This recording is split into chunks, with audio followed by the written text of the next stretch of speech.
Mama don't allow no architecture around here. Mama don't allow no architecture around here. Oh, I don't care what Mama don't allow, gonna draw mine modern anyhow. Mama don't allow no architecture around here. Welcome to US Modernist Radio. Join George Smart and Frank King as they talk and laugh with people who enjoy, own, create, dream about, preserve, love, and hate modernist architecture, the most exciting and controversial buildings in the world. Show your support by reviewing us at iTunes and visiting US Modernist's massive archives at usmodernist.org. And now, the pride and joy of Springfield, Oregon, alleged home of The Simpsons, Frank King. Yes, I feel terribly at home in Springfield because the nickname for Springfield is Spring-tucky. Yeah, I said that at a Chamber of Commerce meeting one time, and they said, Frank, we're trying to change the image. I said, well, we are going to have to sell some pickup trucks and buy a dental plan. Support for U.S. Modernist Radio comes from Mod Homes Realty. If you are having a hard time finding or selling a modernist home, Sarah Sonk of Mod Homes Realty is a wonderful, intelligent, lovely single woman who likes Danish crime dramas, Hawaiian poke, Justin Bieber, and pomegranate martinis. No, wait a minute. That's her Christian Mingle profile. Sarah Sonk is a real estate agent. How many profiles does she have? Yeah, that's right. Quite a few. Yes. Sarah Sonk is a real estate agent who gets modern like you do. She's totally into it and has the expertise, experience, and track record to close your deal. Assuming with all those dating profiles she has time. You can find her at www.modhomesrealty.com or 919-601-7339. And by Quality Fabricators of Benson, your one-stop shop for anything modernistic. The mod boys at QFab work for half the cost of real professionals with actual education and experience. Why bother with expensive interior floors when you can buy lightly used tile from three remodeled Waffle Houses? Quality Fabricators of Benson. They smell great, too. Yeah, if they could talk. The ones to remember when you forget to check for references. All across the U.S. and the world, some of the modernist architecture we love is getting close to demolition or collapse. One of the many problems is that the futuristic-looking buildings just don't look that old. They aren't universally loved, as I'm sure you're well aware of. In fact, some of them weren't popular when they were built. Oh, ain't that the truth? The World Monuments Fund is a private nonprofit organization founded 52 years ago to decelerate the destruction of important artistic treasures throughout the world. You might have heard of the Leaning Tower of Pisa, unless you're from Benson. They help fix it. Well, They help stop some of the extra leaning. They didn't straighten it out. Then it wouldn't be a tourist attraction. Right. Covering all types of buildings, the WMF, which does sound like a wrestling federation, is based in New York. In May, the WMF launched Modern Century, a social media campaign to involve the public in a global discussion about modern architecture and preservation advocacy. Today, George Smart talked with two heroes of preservation in New York, the WMF president, Joshua David, and later, George talks with filmmaker and high school video teacher, Matthew Silva, who produced the acclaimed documentary, Modern Ruin, about one highly endangered modernist site, the New York State Pavilion in Queens, New York, or if you're under 40, the Men in Black headquarters. Now, let's go to the Big Apple as George talks with Joshua David. I'm George Smart with US Modernist Radio, talking with Joshua David with the World Monuments Fund here in New York. The World Monuments Fund has been around for about 50 years, but it is largely unknown out in the hinterlands, and I'm here to help try to change some of that. So Joshua, tell me a little bit about World Monuments Fund and your entrance into it last year. Well, thank you, George. It's really a pleasure to be talking to you. I came to World Monuments Fund at the very end of 2015, beginning of 2016, after about 16 years working on the High Line in New York City. I'm one of the two people who started the High Line project back in 1999, stopped it from being demolished, worked with the Bloomberg administration and the New York City Council to turn it into a park, and worked with them in partnership to get it designed, funded, and built all the way up up to 34th Street. So that's what I did before that. After 16 years of working on the High Line, I was looking for an exciting new thing to do, and I heard Bigger challenge, and I decided to take on the world. So from the west side to the world. To the world, exactly. I heard that the World Monuments Fund was looking for a new president and CEO. It's an organization that's done conservation of important architectural and archaeological sites all over the world. It's done hundreds of sites during its 50-year history. What projects has World Monuments Fund been involved with in its first 50 years? Hundreds, and some of them, we make long-term commitments at many of the most important projects. So some of them that are going on now are projects that have been going on for many years. So I'll point out a couple that I think are particularly meaningful. We've been working at Angkor Archaeological Park and Angkor Wat and other sites within that zone for some 25 years, since the end of the Khmer Rouge. And we were one of the first international organizations to go in there. There are now probably some 20-some international conservation teams working at various sites at Angkor, but we were among the very first to be there.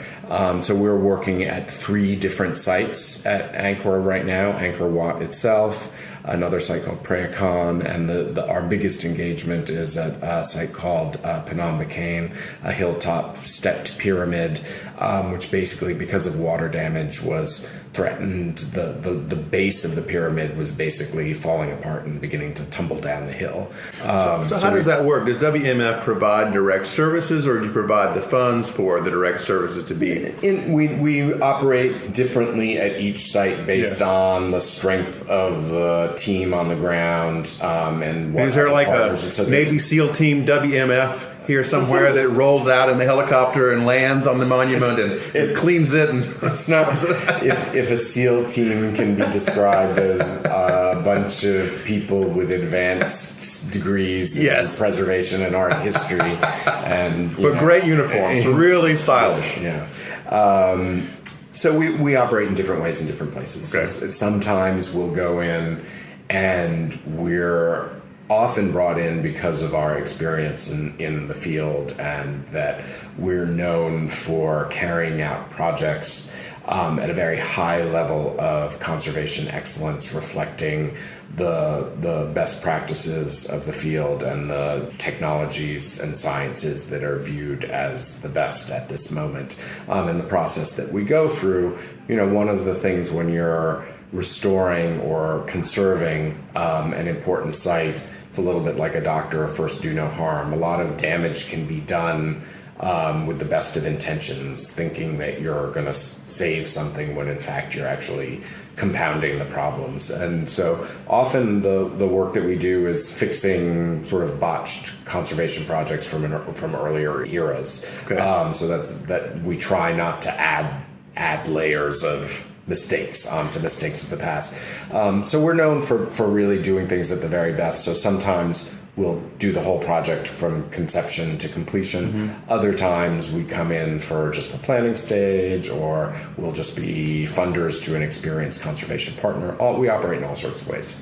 Are you typically working with a governmental agency that owns the site? I'd say the majority of sites that we work at are government owned. So almost every place we work will contribute a certain amount of funding, but the government will match our funding. It's important for us to see a governmental commitment to these sites. They're not, we never own them. They're always owned by somebody else, most often the government. So if we're going to invest private philanthropic dollars, because all of our money really comes from the private sector in the United States primarily.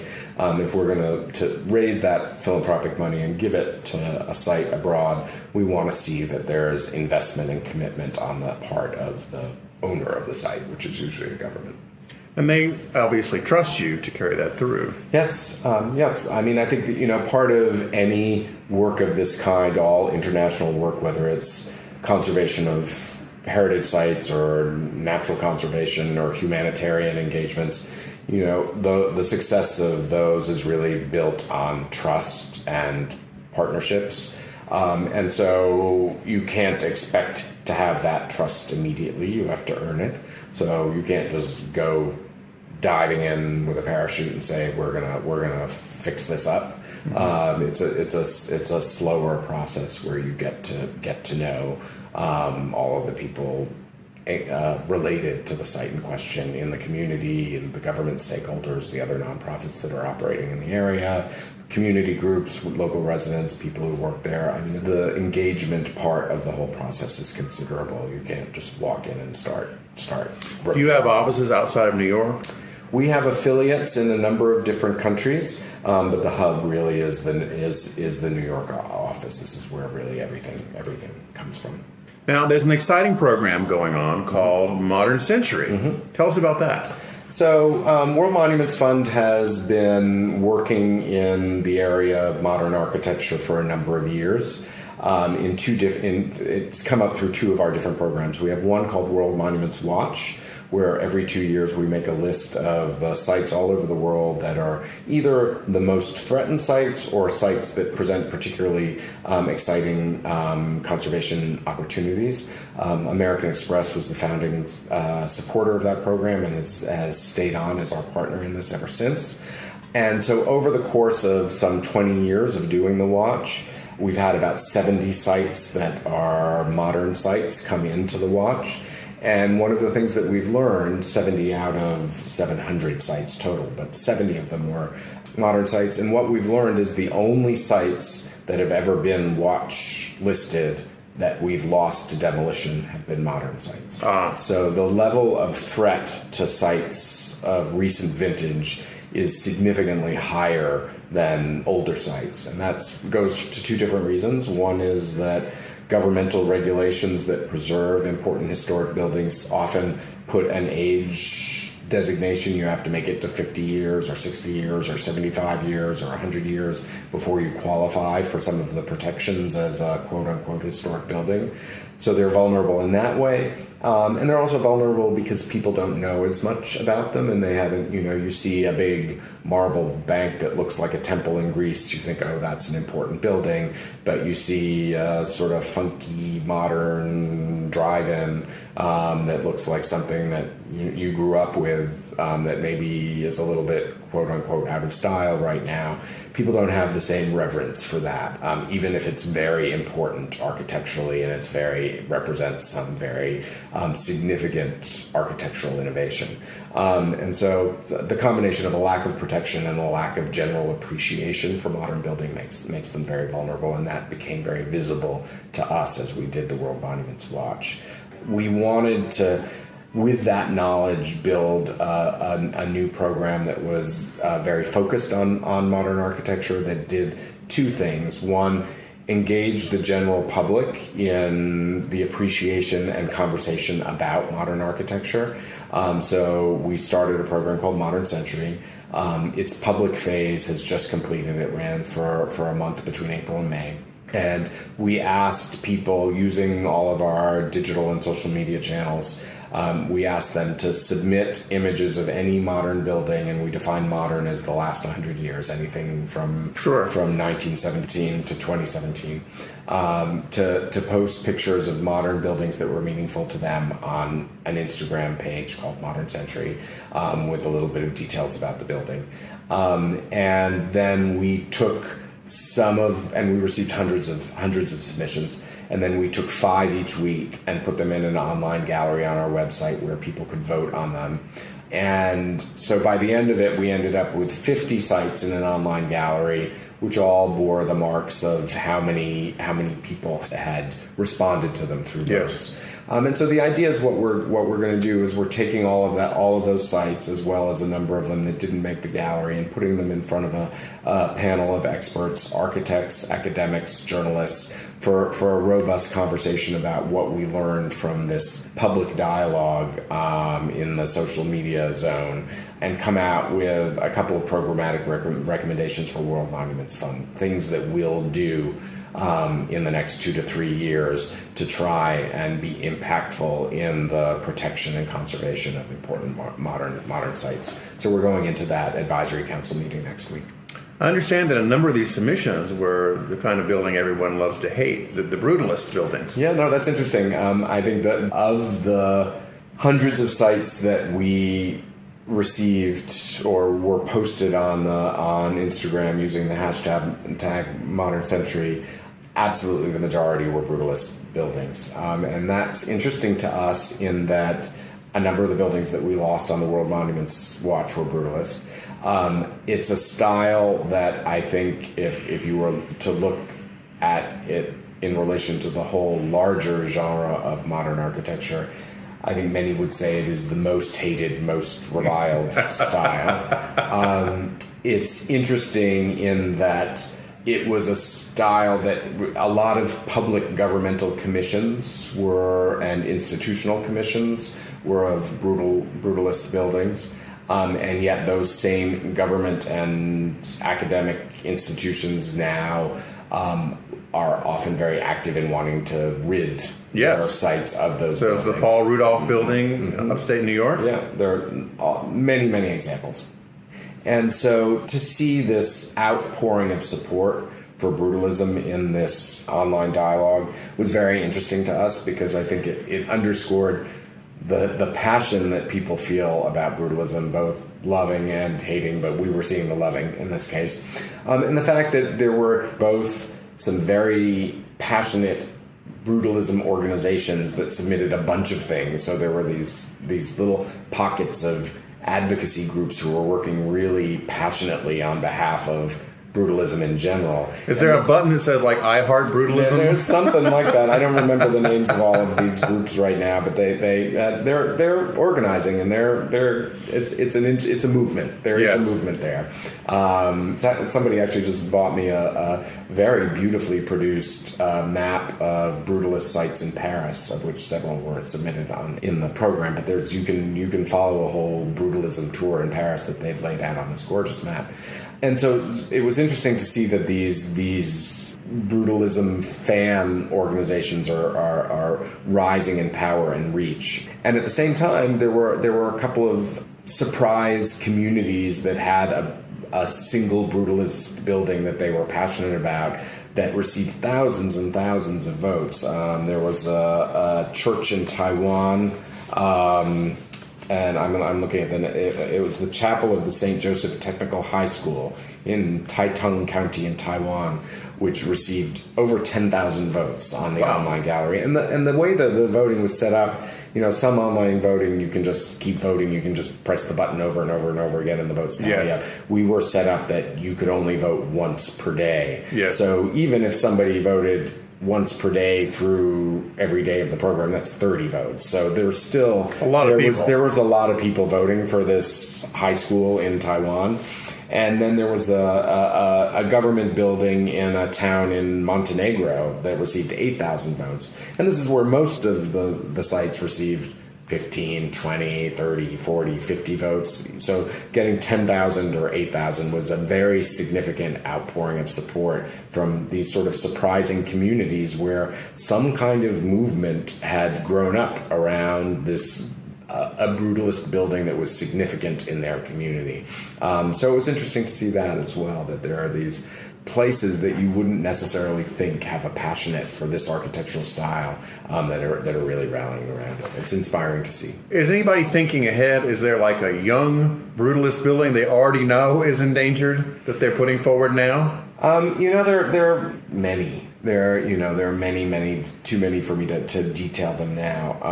I think it's a challenging form because there was a lot of experimental work with concrete and massive concrete forms that had systems integrated into these experimental forms in ways that make them very difficult to both revive now. Systems in buildings wear out after about 30 years. So you get this sort of crisis point where one of these buildings, the HVAC and the heating and the plumbing all have issues after a certain number of years. And because of the way that they were built and they were architecturally innovative and the forms aren't standard forms, it can be very expensive to retrofit all of those systems. And then because there are also these massive concrete elements in them, they don't lend themselves to radically reshaping the flow of them internally. So they're a little bit more challenging to modernize and adapt than some other modern forms. Because you have to blast through concrete, obviously. Yeah.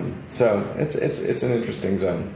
Now, closer to home here, does World Monuments Fund get involved with things like the New York Pavilion? The one in Queens that was part of the World's Fair Pavilion. Yeah, that was on our watch. We've come to know the people well who were advocating for both the preservation of that site and its reactivation.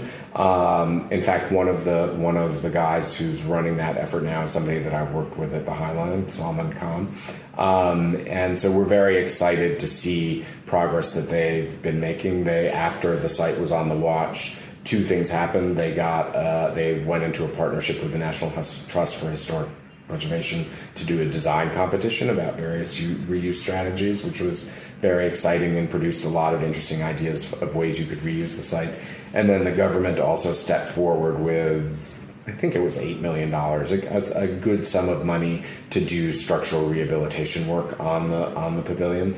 So that was very exciting. And, one of the things that can come from heightened awareness, that's one of the reasons the watch is so important to us. When you put it on a list like that and it gets global attention, it elevates the importance of sites in people's eyes around the world. And governments take notice and the public takes notice and passion is built around sites that were previously ignored. And I think that's definitely happened with the New York State Pavilion. There was also a great documentary on it called Modern Ruin by Matthew Silva. I've read all about it. Unfortunately, I haven't seen it yet, but it sounds fantastic. In preserving these sites around the world, is there a paradox of preservation in that sometimes you'll fix up an endangered site and then everyone will want to come see it, and then all of a sudden it kind of takes on another life of its own? I sort of draw the parallels with the Highline project that you were involved in, because now, 3 million people a year, or some 8 million people come through there, and it's really gone beyond a community effort. Yeah, I mean, I think this is the challenge of what gets called over success, and I think what happened on the Highline is beyond any dream that Robert and I had for it when we started out. I think we thought it was a good idea to reuse this historic site. We thought it was a good idea to make a park on it. We thought it would be transformative for the city and really provide an amazing new way of experience the urban condition of New York City and be a great community space for a community where both of us live, to join with our fellow Chelsea and West Village neighbors. And it is all of those things, but because of its iconic qualities, it also became a global attraction, and we receive visitors from all over the world. And it changes it from being a purely community amenity, which is really what we started thinking of it as primarily, into something else. And that's challenging. Any site that you go into and you bring it to a place where people want to visit it will face the issue of visitor numbers and how does that affect the site. We see it very significantly. Venice has been changed by it. A project that we're involved with at Angkor, which we've talked about, the visitor numbers at Angkor are very, very high now. It's very different to go there now than when we first started working there. But I think, ultimately, these sites are a resource for the communities in which they are sited, and they're a cultural resource, they're a community resource, but they're also an economic resource. And it's important for their role in the economic betterment of the communities in which they are sited is important. It's one of the reasons, it's one of the justifications for investing in them. We made the point with the Highline when we were advocating to save it. We said, if the city were to invest $100 million in the Highline's preservation and adaptive reuse, that the city of New York would receive back $262 million over a 20-year period in increased tax revenues. That was our economic argument. Very conservative at the time, and we were trying to be conservative because everybody thought we were nuts when we were first arguing for the High Line. It turned out to be far more than that. The investment that the city made in the High Line is going to reap over $1 billion in easily, I would think. Easily, and incredible benefits. So those economic impacts, those are important. Those are important for cities like New York. They're important for places like Siem Reap in Cambodia, where Angkor is located. There's an economic opportunity there that just doesn't exist in other parts of Cambodia. So that's important. So you try and balance that against, other things that you need to do at sites like that to manage them, to have community engagement and community programs that make them genuine reflections of the community in which they're sited. You have to spend more time thinking about that when you have that many people coming to it, because it does change the tone of the place. Were there any lessons learned in the High Line that you're now applying to the World Monuments Fund? Yes. I think, I think ultimately people think the World Monuments Fund, sometimes their first impression is we're about buildings, but we're about people. Caring for buildings is about caring for the people whose communities have these resources as features. It's about the people who built them originally. It's about the people who use them for all of these different kinds of functions, whether it be for living or for work or for market or for worship or for art and culture. And ultimately, you spend a lot of time and investment thinking about the physical plant of these sites. It's the same with the High Line as it is for Angkor. Where do you find the money to do it? How do you plan out the process? Right. How do you implement Where do you put the bathrooms? It's all of that, yeah. There's a lot of time spent on the physical part of it, but it's really ultimately about the people who live there, the people who are working on the site, the people who are coming to it. What are they doing there? How is this site coming to life? Is there a cultural engagement there? Is there a training component there? Is there economic development? Is there some kind of program of international relations, cross-border partnerships that are happening? So we love sites of beauty. We love important architectural icons. We love archaeological sites that tell you stories of thousands of years ago. But ultimately, those are all stories about people of the past, people of the present, people of the future, and how they interact with the built environment and what the built environment symbolizes for us all as humans. These are the great marvels of human achievement. So if that was the lessons learned from the High Line, how do you emphasize the people portion of it in the WMF projects? This is work that I'm spending a lot of time on right now. I think the challenge of this work is that when you say the mission of your organization is to protect and conserve sites of importance, there's way more than you can do. There's basically an infinite demand for the kind of work that we do, and we have finite resources. So how do you pick where you're going to work? How are you going to pick which projects you get involved in? And so I really believe that it's important for World Monuments Fund to select projects that are based on the significance of the site itself, architecturally and artistically and socially, but also looking at them for their ability to create meaningful social impacts as part of the conservation and reuse process. So it's a beautiful site, and you're picking it, and it's a meaningful site, and you're picking it for that reason, but you're also picking it because you can define a way that it's going to have an important role in its community, that it's going to engage the people around it in a way that will make their lives better, whether it's through education, whether it's through economic benefits, whether it's through some kind of social cohesion or community building. Okay. So actually selecting projects and saying we are going to only pick the projects that function in that way is part of the way that you ensure it. Well, thank you so much for talking with me. I really appreciate it. It's really been a pleasure. I'm very grateful to have the chance to tell our listeners where they can find out more information about Modern Century. WMF.org/modern-century. But the easiest way is just to go to WMF.org. WMF.org. Which is pretty easy to remember. All right. Thanks very much. Thanks so much. It's been great having you. Stay tuned. George will be back with filmmaker Matthew Silva in just a minute.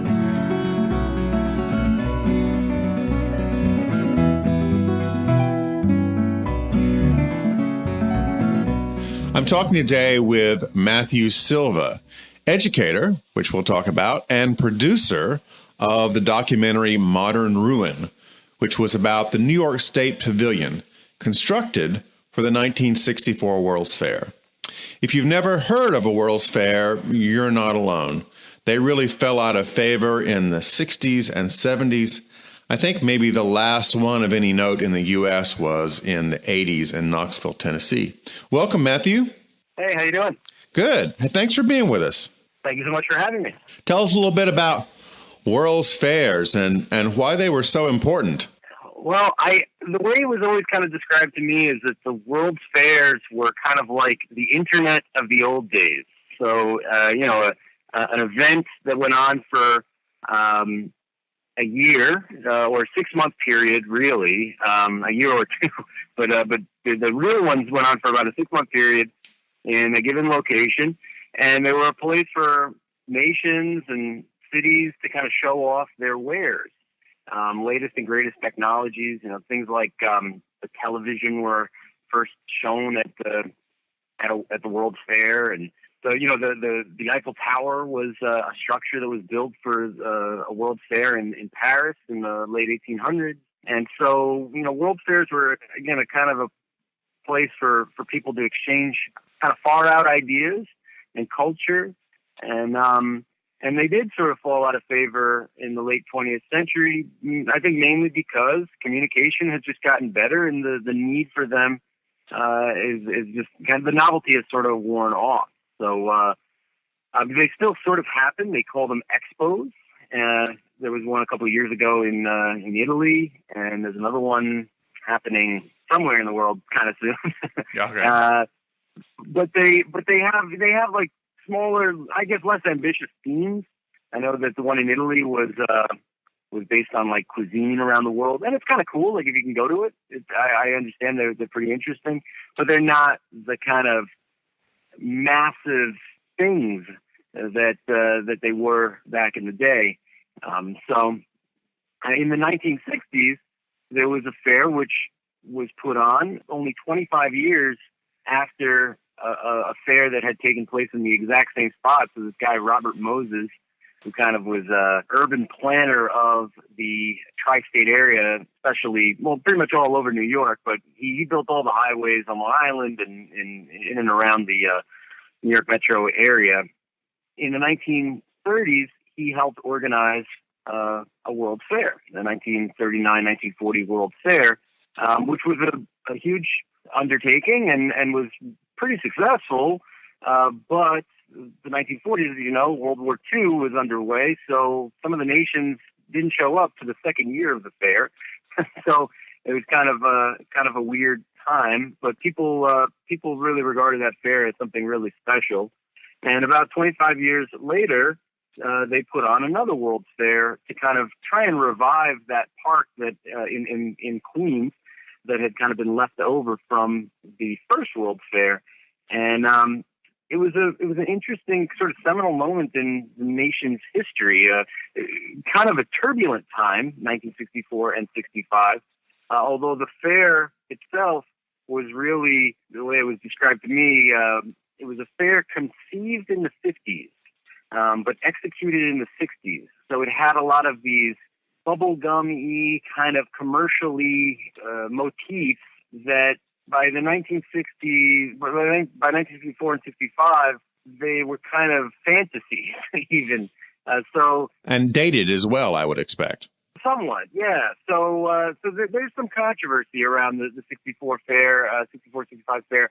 And now with a lot of time and perspective, people have become particularly nostalgic for it. But, you had the whole civil rights movement underway during that time. And there were protests, and it was kind of an interesting time and an interesting fair.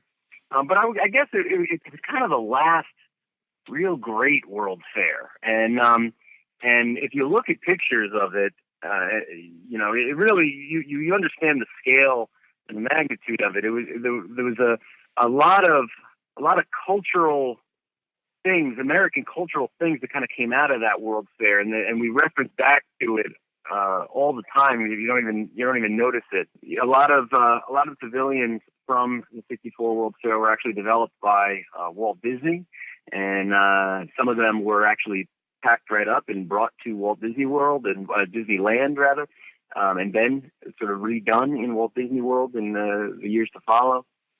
Animatronic Lincoln was from the Illinois Pavilion, and that's kind of it kind of rebuilt that, but it's still part of exhibits that are over at Walt Disney World.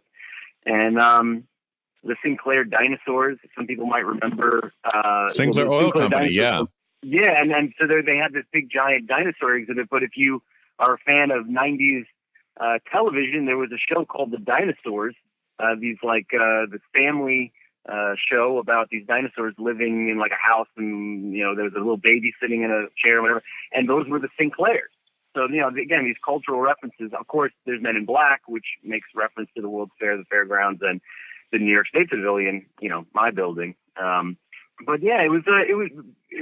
I know for me, I remember first sort of learning about the World's Fair and just kind of not quite getting it. And it wasn't until I started doing some research and looking at pictures that I realized, wow, this was a really huge thing. I mean, essentially Walt Disney World, you can imagine something like Walt Disney World being constructed in Queens just for 2 years. And then after that 2-year period, everything pretty much being stripped out, and the only thing being left was some trails and grass. So it was a pretty remarkable thing, and it just was something I was really interested in. And what people don't realize about the World's Fair, as different from, say, your local county fair, state fair, is that nations would build these buildings at a World's Fair. These giant temporary pavilions, which would be incredible and would highlight their country or their industry, something like that. And I mean, again, the scale of these things was immense, and the '64 fair was interesting because it wasn't an official World's Fair.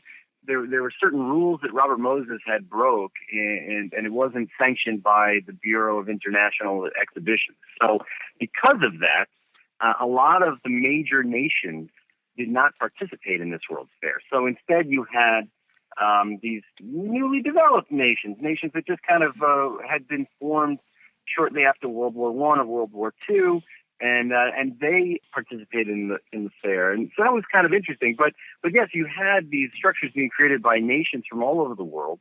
Now, because the '64 fair didn't have nations like Italy and France a part of the fair, you then had a lot of United States corporations participating in the fair. And that was kind of unusual because typically in a World's Fair you have, like I said, nations participating. So because they needed to kind of fill up the space, and this was very much a World's Fair of America in a way, you had General Motors and Ford and Sinclair, setting up pavilions that were really unbelievable structures. And again, to think that these massive, beautiful, colorful, well-lit, incredible buildings were set up in Queens and then just after 2 years taken down, it's really amazing. But yeah, so again, it's worth Googling. It's worth doing a Google image search to check it out because it was a time in architecturally that was particularly interesting too, the 1960s. So. Well, let's get to the pavilion. And I must confess, when I first saw the pavilion, I was driving to upstate New York and had somehow was going through Queens, and I just had to stop the car. I had just never seen anything like this in my life. And my wife thought I had lost my mind. But I just had to stop and look at these buildings. They were just that compelling. And I understand I'm not the only person who's ever had that experience upon encountering the New York State Pavilion. Yeah, I mean, and to try and give a little bit of context, I mean, Queens is about 25 minutes or so outside of Manhattan. It's an urban area, and you have this park, Flushing Meadows Corona Park, which is a huge park. It's one of the largest parks in New York City. It's like 800 acres or something like that. And today it's beautiful parkland. I mean, people play soccer and volleyball, and it's a great place to spend a day or a weekend. But you have a couple of these structures left over from the fair, and one in particular, the New York State Pavilion, which was the tallest pavilion at the fair. So this thing really sticks out from a distance. And for me, I didn't go to the World's Fair. I'm in my early 30s, so the fair happened, over 50 years ago. And but I was born in Queens, and then otherwise grew up out further in Long Island. And I would always pass the fairgrounds on the way to the city, and I would ask my parents, what is that? And nobody ever really gave me any kind of a straight answer. But it was kind of bizarre to be passing through Queens, this developed area, and there's this giant concrete thing just kind of sitting there. Can't really tell if people are using it or not. And I always just drove past it. And it wasn't until I was in college that I started learning about architecture and learned about some of the great architects, Frank Lloyd Wright, et cetera, and Philip Johnson. And one day I'm in a bookstore and I see this book, and it says The Architecture of Philip Johnson. And on the cover is that building that I used to pass on the way to the city. I didn't even know the name of it. And I was like, what? That can't be Philip Johnson's architecture that's just sitting there in the middle. That's ridiculous. Well, actually, I went home and I started Googling, what is that spaceshipy-looking building on the side of the Long Island Expressway? And pictures of this building showed up, and it actually said New York State Pavilion. I thought, oh, wow, it's got a name, New York State Pavilion. What does this mean? So I started learning about the World's Fair. I started Googling the World's Fair, and it was just, again, fascinating. So I made a quick trip out to the fairgrounds, pulled in, and just was in awe of the scale and kind of how people who frequent the park, they almost don't even notice it. And it's huge. I mean, this building is 230 feet tall. It's immense. Yes. It's gigantic. And it's the size of a football field. And people just kind of walk past it. Yeah, it's just this thing that's there. They can't go in it. So there's nothing really particularly interesting or useful if it's just kind of been in your backyard all these years. But for me, it's always been kind of an intriguing structure. I think of it as something like an ultimate tree house. And there are these towers, and it'd be really fun to go in them. Of course, you can't because it's illegal, but it would be fun too. And so that's kind of where my curiosity was piqued. And my hope, of course, is someday it'll be used and that people will be able to go up into those towers and get a view of the city, get a view of Queens. And so we'll see. So at this point, Matthew, you're just a tourist. You've just discovered this place. You're just in awe of it. What flipped you over from being a tourist to being like totally into this? Like, I'm going to film a documentary about it. Well, you mentioned earlier I'm a teacher, so I teach at a public school here in Long Island in Nassau County, and I teach technology and videography. So I also have a friend who is a filmmaker, a documentary filmmaker, and he's made a bunch of films about architecture. I'm an architecture enthusiast. I love particularly modern architecture.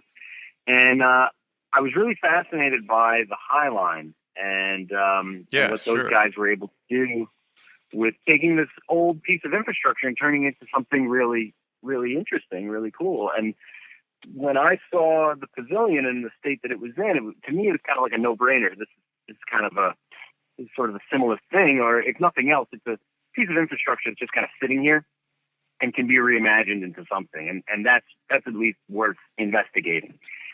So there's a lot of sort of interests and things kind of clashing together when I got started with this, but it really just started with me researching and kind of becoming a little obsessed, I guess, with it. It was so fascinating to me, and I couldn't believe that nobody had really done anything significant with this building, which is not entirely true, I guess, because there have been groups over the decades that have tried to raise awareness and get something done with this building, but it's a tough nut to crack. There's a lot of politics involved, and also it's just kind of it's hard to make the case for a building that is so unusual, and it is on park land. It's not on public land. So there's a lot of challenges with this particular structure. But in any case, I saw it as a really cool design opportunity. And so as a technology teacher, I thought it would be a fun project with my middle school students to do like an ideas competition, similar to what the Highline guys did, but just in my classroom. So I started doing some serious research on it to try and just make the class experience interesting to the kids, to really kind of give them the context, the historical significance, and then get them excited about wanting to reinvent this pavilion. And so that's what we did. We spent like a month designing this, redesigning it, learning about it, and it culminated with a field trip. We went out to Flushing Meadows and took a tour of the pavilion, walked around it, made some sketches of it, and we also went out to the Highline to kind of see what a successful adaptive reuse project looks like. And the kids got a kick out of it, and for me, it was a thrill. It was a lot of fun. And in doing all that research, I learned these fascinating stories about the pavilion. That it basically kind of just how it functioned during the fair, all the unique and interesting features of the pavilion.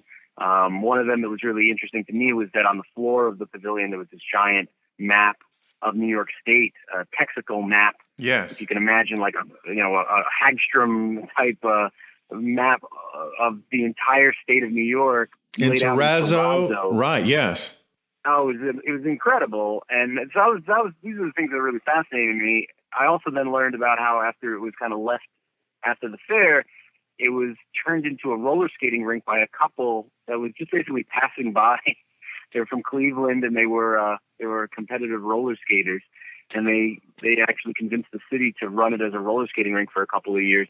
And so these sorts of things were really fascinating. I mean, I learned that a lot of New Yorkers did not know these stories, and I thought, well, what better professional development could I do than to try and make a film? I have no experience other than kind of a little bit of messing around as a kid with cameras, and I took like some classes in college and stuff, but nothing really serious.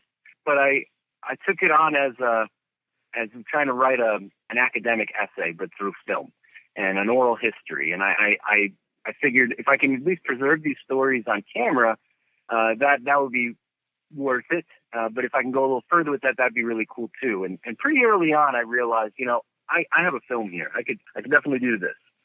And so that's what I did. So over the course of, I guess it was 2013, end of 2012, 2013, 2014, I started raising money on GoFundMe, and I started traveling around the tri-state area, went as far, then a little further. I needed some extra money to actually go out to Cleveland to interview the roller skating folks, and then to Arizona to interview one of the guys who worked at the pavilion when it was a roller skating rink.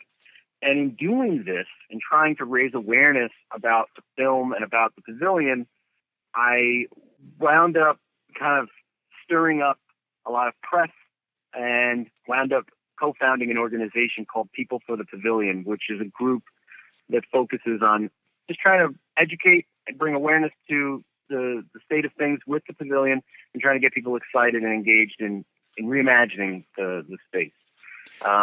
So I fortunately, with the guidance of my friend Jake Gorst and his wife Tracy and a lot of other people, I was able to pull off this film, and we premiered it in May of 2015 at the Queen's Theater, which is actually part of the New York State Pavilion itself. It's the only active portion of the pavilion today.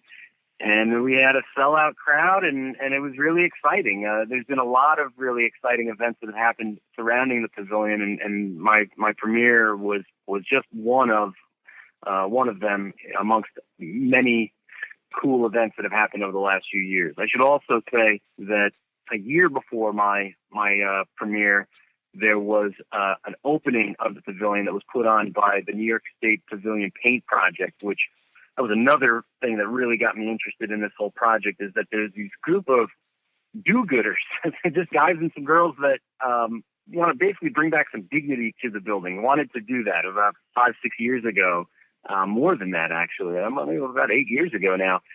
And they just started showing up to the pavilion with paint and started painting it just to make it look better, because it had fallen into such awful shape.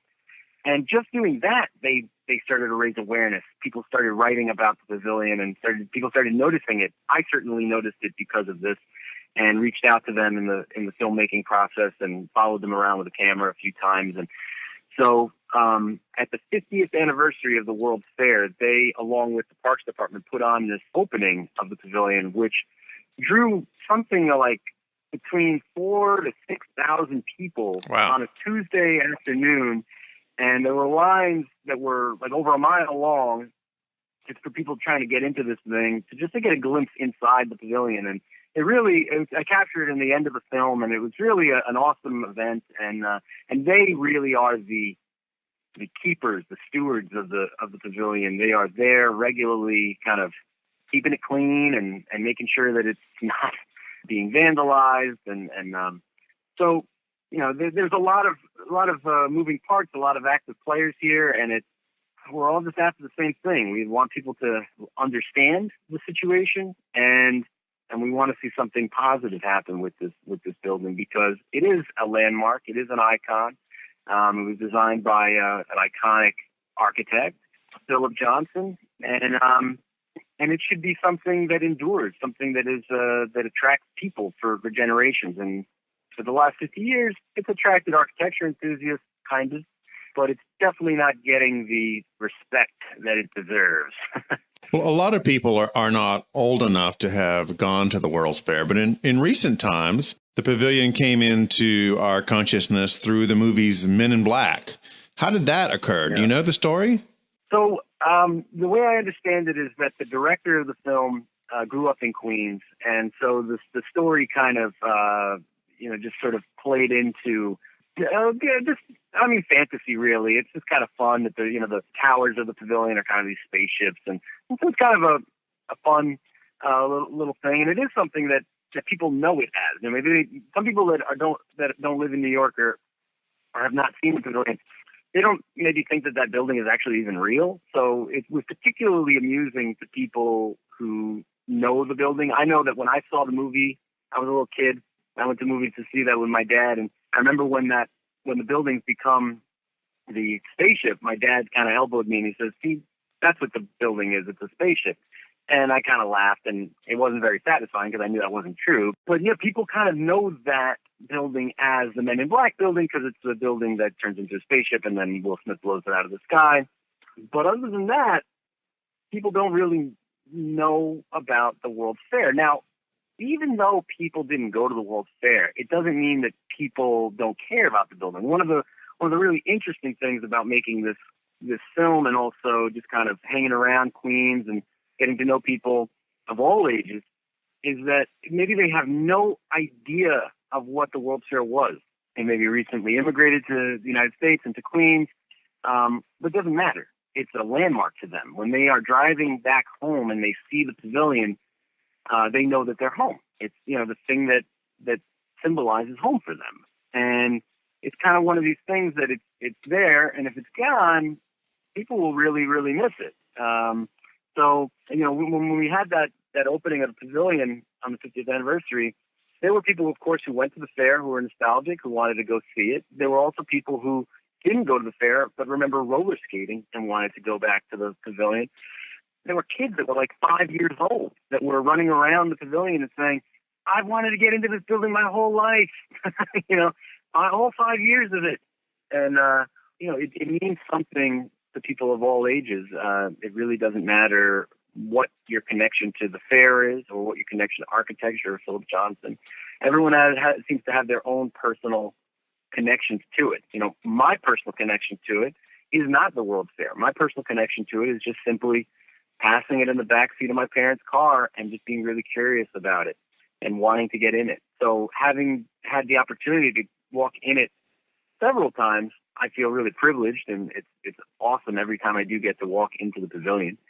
But, I hope that is something that more and more people can experience and, get excited about. Well, Matthew, since creating People for the Pavilion and your wonderful documentary, Modern Ruin, I understand there's been some funding and some more action to preserve the pavilion. Yeah, so with all the interest surrounding the 50th anniversary, there's been some political movement towards doing something with the pavilion. Around the time that the 50th anniversary was approaching, Queens got a new borough president, Melinda Katz, and she made it one of her first agenda pieces to save the pavilion, because there had been talk about maybe knocking it down or taking down portions of it, and she kind of stepped in and said, we're going to keep it. And if there's any money that's going to be allocated towards taking it down, we're just going to take that money and we're going to put that money towards doing something positive. This is a landmark, we're keeping it. So that right there, step one was awesome. Great. And over the last few years, there has been several $1 million. I think it's amassed to about 14-ish or $15 million that has been allocated towards fixing up the pavilion. Now, that sounds like a lot of money, but of course, in a structure of this size and also with this much damage, frankly, from just kind of neglect, it doesn't get very far. But what they're going to be doing over the next few years, the city will be fixing some of the staircases in the pavilion, not for public access. It's more for maintenance purposes. They're going to be fixing some flooding issues that they have, and I believe upgrading portions of the electrical system. Again, this is more for the maintenance of the pavilion, but it's definitely a step in the right direction. We know that there are ambitions to do a permanent lighting of the pavilion, which will be really exciting. Details on that are, to my knowledge, not completely locked down, but that certainly would be something really, really awesome. Because one of the things I noticed around the time I started making the film is that you can't see this thing at night. You're driving past it. It's a huge building. There's a little beacon light at the top of it to, stop airplanes from flying into it. But other than that, you can't see the thing from the road unless you're really looking for it. So if it's lit up at night, I think it'll be beautiful. It'll be something that'll attract people's attention, and it'll be really a sight to see. And maybe more people will want to jump in and help out. But yeah, that's kind of where the pavilion is at this point. And we're just standing by, ready to support, and hoping that more good things happen. About a year ago, our group organized an international ideas competition along with the National Trust for Historic Preservation, which a few years prior to had named the pavilion a national treasure, which is a big deal, and it is. It really is a national treasure. But the ideas competition was something that, again, stirred up a lot of interest and got a lot of people thinking about what this building could be. And there were some really cool ideas, Highline-esque. One group turned it into a hamburger museum, I think, or kind of a funny sort of, some people had a real good sense of humor with it. And, botanical gardens, stuff like that. And it's just cool to see what some people envision when they look at a peculiar structure like this, frankly. I hope that this has an even more positive ending than kind of where we are now. I should also add that about 3 years ago, the Bridge Painters Union in New York City, they came and donated what amassed to about $3 million in materials and services to paint the upper part of the pavilion with like a special epoxy-coated paint that's not supposed to wear out for decades. And they painted it this yellow American cheese color, which is what it was originally painted for the fair. So that was a major step, I would say, in terms of that's a huge gift. Stopping the degradation of the building. So it's again, there are a lot of moving parts, a lot of active players, a lot of people that are interested, but it needs an overwhelming amount of support and help to really make it something that will be publicly accessible. Matthew, how can people get involved with People for the Pavilion, and how can they get a copy of your documentary, Modern Ruin? Well, if you want to get involved with People for the Pavilion, what you could do is certainly follow us on Facebook. You can just type in People for the Pavilion in a search. You can go to our website, nyspavilion.org, and check us out on Instagram and all those things. And stay up to date, and tweet about it. Let other people know that this is something that is of value, and to spread the word. And in terms of the documentary, if you're interested in obtaining a copy of the film, you can visit my website, aquarellapictures.com. You could also just kind of Google the New York State Pavilion documentary, and if you make a donation to the project, my project, I'll send you out a copy of the film, but I will very shortly be releasing it free on the internet. I'm going to be putting it on Vimeo and possibly even on YouTube, and I'll make sure that you have all the links for that, George. Wonderful. And you can share that with all your listeners. Well, it's a brilliant film, and I want to thank you for taking the time to make it, because I know how hard a job that is to make a feature film. Thank you. And also, thank you for chatting with us today. Yeah, no, thank you for having me. I really appreciate it. It's nice talking to you. Thanks for listening. US Modernist Radio is underwritten by Sarah Sonk, the real estate agent who loves modernist houses just as much as you do. You can reach her at 919-601-7339. And by the fine gentlemen at Quality Fabricators of Benson. Okay, take us out, Tom. Visit usmodernist.org for more information about today's guest. US Modernist Radio is produced at Soundtracks Recording Studios in Raleigh, North Carolina. Our theme song was performed by George Smart and Robinson Earl. US Modernist Radio is a production of North Carolina Modernist Houses, a nonprofit educational archive for the documentation, preservation, and promotion of modernist residential design. Show your support by writing a great review of us on iTunes. I'm Tom Guild, and despite Sean Spicer constantly trying to turn off our microphones, George and Frank and I'll be back. We'll still be back in 2 weeks with another edition of US Modernist Radio. Sorry, Spicy.